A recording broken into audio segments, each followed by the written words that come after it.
I was hard at work today watching YouTube, and I came across a video that I thought was pretty interesting. It was talking about how the system has you and how to use the system to your benefit. And I thought, yeah, I think I could say it a little better, make a video, get some more views, run my watch hours up to get monetized. Who knows?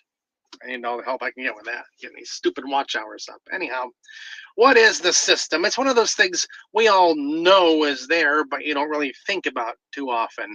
It's the whole way life is expected to go. You know, go through school, go to college, get a job, pay your student loans, buy a house, pay your mortgage, get credit cards, get a heloc to go on a vacation. That sort of thing.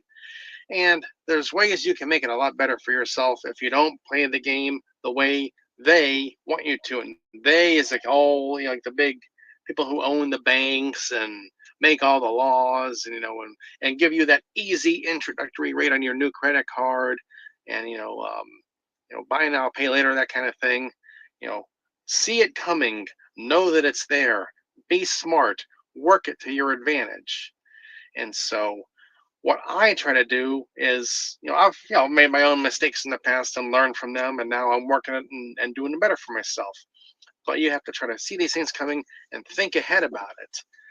Things like when you're going to go to a school that's going to benefit you. Don't just go to a college and learn something. What are you good at? What do you want to do? And if there's a cheaper way to get the education you need than 4 years of college with a bunch of unnecessary extra courses for what they call a well-rounded education that keeps you in school longer and makes you pay more student loans, then do that. And when you get out of school, what do you need then? You need to get an apartment. Fine, not a big deal. Do you need a brand new car with a large car payment and high interest rates because you don't have a good credit history yet? Then you can get some old beater for a few $1,000s and put around in that. I had old cars for many, many years, and I didn't have car payments for a long, long time. This car is the third car I've ever had in my life that had a car payment, and the first one that was a new car payment. I paid this thing off almost 2 years ago, and I don't look forward to any more car payments ever. You know, was there, did that. Yeah, it's a nice car, but when it costs you money, you have to think about it twice. So once you get your job, you have to start set aside money and save for your 401k. You have to work, and then what happens then? You find someone, you want to get married, you have an apartment together, fine, great. But then what? You need to buy a $400,000 house? Why? Because that's what people do when they get married and want to have a family, right? Well, they could, but not necessarily. You could have your apartment, that's fine. You're not going to have 10 kids right away, probably. So you can afford to live less expensively, save more money now, and not play in the game. And then who says you need to have a brand new $400,000 house? Get some old beat up place for a lot less money. Do some work on your own, fix the place up. You don't have to remodel your kitchen every 5 years. Who are you impressing with that? Nobody but the people at the credit card company. They say, wow, they just charged another $15,000 and we're making them pay 22% interest on that money. We like them. Yeah, see, that's the system right there. You know, they want to keep you in debt, keep you paying out that money, and the system feeds into itself. It's there to take from you, but they make it seem like it's there for you. And people like what the whole high technology system can provide, and you get used to that, and you don't want to change. You want to have your high speed internet and your new cell phone and your backup cameras in your car and your credit cards. They give you no interest payments for a year. Oh, and they really know you after that year is up, though.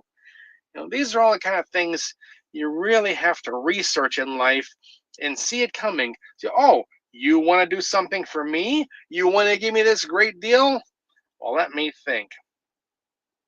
Why are you being so nice to me? What's in it for you? What aren't you telling me? And that's where you learn when you start thinking about these things and realizing they don't care about you. It may seem like it, hey, we want to give you all these great things. Your first question should be, why? And that's how they get you.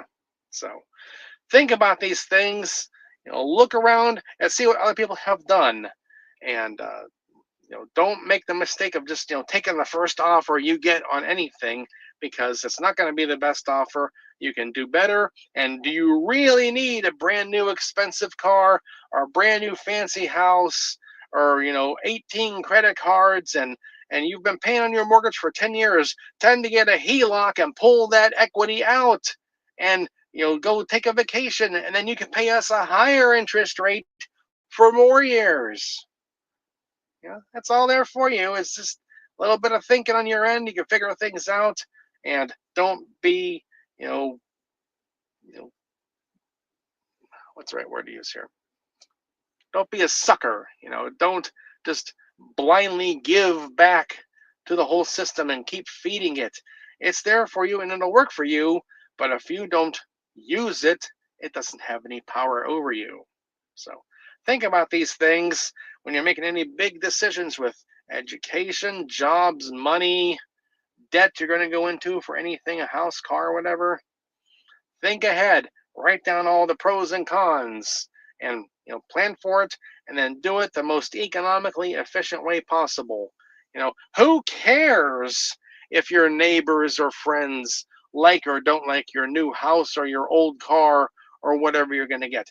They're not paying the bill for it, so who cares what they think? Get what you want, what's best for you. And I don't mean best for you in the sense of your new fancy car. What's best for you in the sense of the most cheapest, economically efficient way to get from home to work to whatever else you do in your life. All right, that's all for this episode here. Think about what I said and look at your own situation. Say, what are you into right now? What are you about to get into? What are you thinking about buying, and at what cost? Because, the easiest way is not always the best, nor even often is it the best.